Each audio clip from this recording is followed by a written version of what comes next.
Now we want to create a DbContext. So first I'm going to go into terminal, create a new folder called persistence. Okay, here it is. Now inside this folder, I'm going to add a new C# class and call it Vega DbContext. So similar to Entity Framework 6, we want to derive this class from DbContext. And now we need to import the namespace. So it's defined in Microsoft.Entity Framework Core.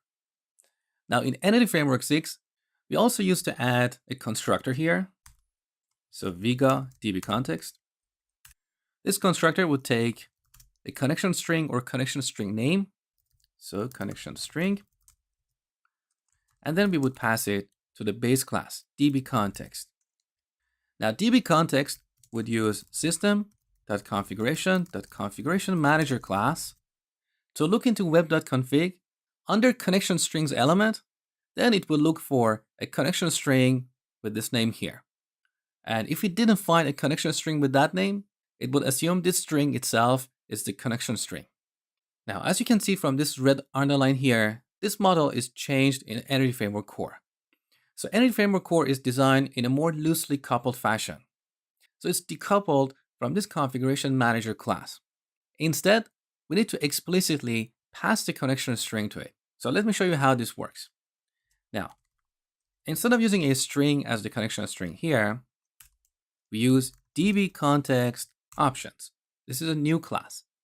And this class is generic. The generic parameter is the type of our context. In this case, Vega DbContext. So we call this options.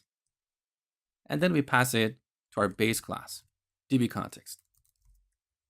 Okay? So the error is gone.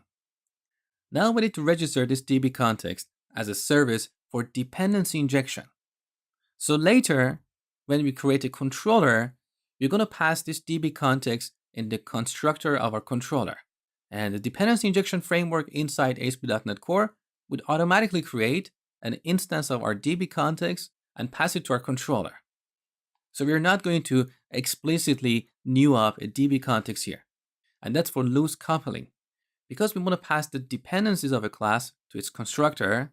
So later, when we want to unit test them, we can replace those dependencies with fake objects. It's exactly the same reason we use dependency injection in Angular. Now we need to configure this DbContext as a service for dependency injection. So let's go to the startup class. Here we have this method, configure services, and that's where we register our dependencies. So I'm going to call services, which is an iService collection or the container for all the dependencies in our application. Here we have a method, add DbContext. This method is generic, and the type of generic parameter is the type of our context. So Vega DbContext. Now let's resolve the namespace. Okay. Now here we're going to use a Lambda expression or an action that determines what persistent store we're going to use, like SQL Server, SQLite, or whatever, and what the connection string is. So we pass a parameter, options goes to options.use SQL Server. Now, this is an extension method that we need to explicitly import into this file. So on top of the file, using Microsoft.Entity Framework Core.